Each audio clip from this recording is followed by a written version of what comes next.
अस्सलाम वालेकुम। मेरा नाम मोहम्मद अज़ीम है और आप देख रहे हैं इस वक्त लेट्स स्क्रॉल। दोस्तों, आज इंडिया और ऑस्ट्रेलिया का वर्ल्ड कप फाइनल है। जो अच्छा खेलेगी वो जीत जाएगी। और जिस तरह से देखा जा रहा है, इंडिया इस टाइम एक डिज़र्विंग टीम है इस वर्ल्ड कप को लेकर जाने के लिए। ऑस्ट्रेलिया भी डिज़र्विंग है, मेहनत करके ही दोनों पहुँचे हैं। लेकिन ये वर्ल्ड कप अब तक का कंट्रोवर्शियल वर्ल्ड कप रहा है।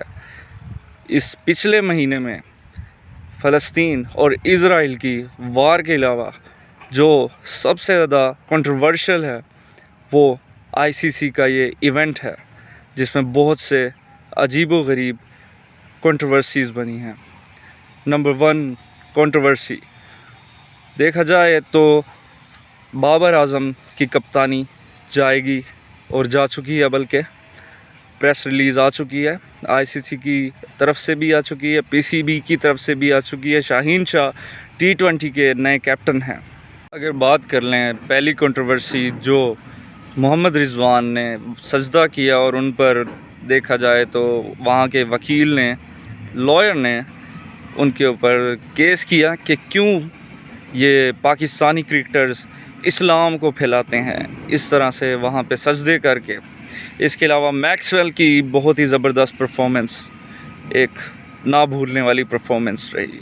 देखा जाए तो कहा जा रहा है कि इंडिया को इस इवेंट में एक स्पेशल बॉल दी गई है।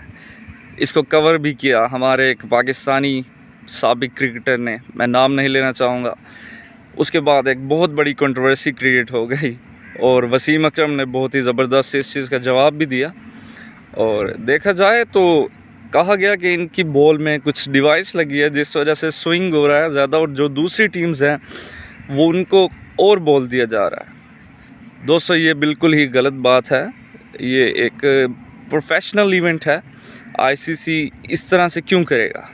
भले बीसीसीआई उनका एक बहुत ही तगड़ा सपोर्टर है, बट ऐसा नहीं हो सकता है। उनके अगर आप एक्शंस देख लें, इतने प्रोफेशनल बॉलर्स हैं इंडिया के पास। मोहम्मद शामी के अगर आप एक्शंस देख लें, जिस तरह से वो गेंद को फेंकते हैं, मैं कुछ इमेजेस लगा भी दूंगा। तो उनका एक तो देखा जाए ये अपना ग्राउंड है, जिस वजह से उन्हें शायद अपनी पिचेस को समझने में आसानी हो रही है। और शायद यही वजह है कि इंडिया बहुत ज़बरदस्त बॉलिंग कर रहा है और मोहम्मद शामी ने एक मैच में तकरीबन 7 विकेट्स भी ली हैं। एक और कंट्रोवर्सी आपको बताएं, शायद आपको पता ही होगा, आईसीसी ने श्रीलंका को भी बैन कर दिया है। इतना ही कंट्रोवर्शियल इवेंट है ये, जिसके अंदर पूरी टीम श्रीलंका, एक भले ही इस दफ़ा उनकी परफॉर्मेंस अच्छी ना हो, एक चैम्पियन एशियन टीम है जिसको बैन कर दिया गया। देखा जाए तो ये बात बिल्कुल गलत है, क्योंकि देखा जाए तो हमारे बीसीसीआई, पीसीबी, इसके अंदर भी पॉलिटिक्स इन्वॉल्व है। आईसीसी की प्रेस रिलीज़ के मुताबिक ये जितना भी इवेंट है इसमें बहुत सी चीज़ें ख़राब हुई हैं, जिसमें श्रीलंका को सिर्फ इसलिए बैन किया गया क्योंकि कहा जा रहा है कि इनकी पॉलिटिक्स इन्वॉल्व है, जो कि बिल्कुल गलत बात है। दोस्तों, आगे वीडियो को बढ़ाने से पहले मैं आपसे गुजारिश करता हूं कि प्लीज़ हमारे चैनल को सब्सक्राइब कर दें, और अगर आप फेसबुक पर देख रहे हैं तो हमारे पेज को फॉलो कर लें ताकि हमें सपोर्ट मिलती रहे। और मज़ीद मेरी क्राइम वीडियोस और डिफरेंट प्लेलिस्ट भी आप चेक कर सकते हैं, जो कि रिसर्च बेस्ड हैं और बहुत ही प्रोफेशनली मैंने उन्हें रिसर्च करके आपके लिए तैयार किया है। दोस्तों, एक और कंट्रोवर्सी जो कि इनके डीआरएस रिव्यूज़ के ऊपर बात की जा रही है कि डीआरएस रिव्यूज़ काफ़ी गलत हैं। डीआरएस रिव्यूज़ एक प्रोफेशनल तरीके से बनाए जाते हैं, जिसे प्रोफेशनली मैनेज किया जाता है। सवाल ये है कि कुछ चीज़ें, कुछ तो कॉम्प्लिकेशंस हैं, क्योंकि अगर हर चीज़ पर ही सवाल उठ रहे हैं तो कुछ ना कुछ उसमें गलत तो है। लेकिन हम अगर एज अ प्रोफेशनल इस इवेंट को देखें तो इंडिया की परफॉर्मेंस इस दफ़ा तमाम टीम से बेहतरीन है।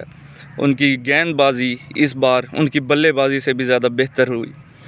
और देखा जाए तो ऑस्ट्रेलिया ने भी बहुत ही अच्छा परफॉर्म किया। मैक्सवेल, क्या ही कहने उनके, क्या बेहतरीन शतक लगाया उन्होंने, 2 शतक लगाए, क्या ही ज़बरदस्त बैटिंग की।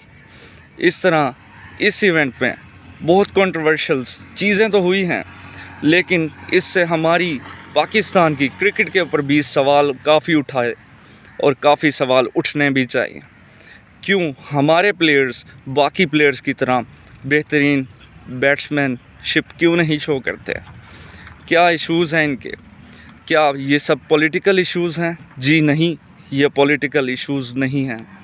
ये इश्यूज़ इनकी प्रैक्टिस में हैं, ये इश्यूज़ टीम के अंदर हैं, पॉलिटिकल इश्यूज़ नहीं हैं। पॉलिटिकल इश्यूज़ इंडिया के भी चलते हैं, हमारे भी चलते हैं, हर एशियन टीम के पॉलिटिकल इश्यूज़ चलते हैं और पॉलिटिक्स ही हमारे चेयरमैन्स को लेकर आती है। ये आईसीसी भी जानता है।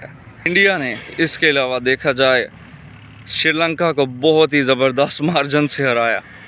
ये इवेंट बड़ा इंटरेस्टिंग भी रहा है दोस्तों इस इवेंट से मुतल्लिक आपकी क्या राय है? कमेंट सेक्शन में मुझे ज़रूर बताइएगा। आज का इवेंट चाहे ऑस्ट्रेलिया जीते या इंडिया जीते, मेरी फेवरेट टीम इस वक्त इंडिया ही है।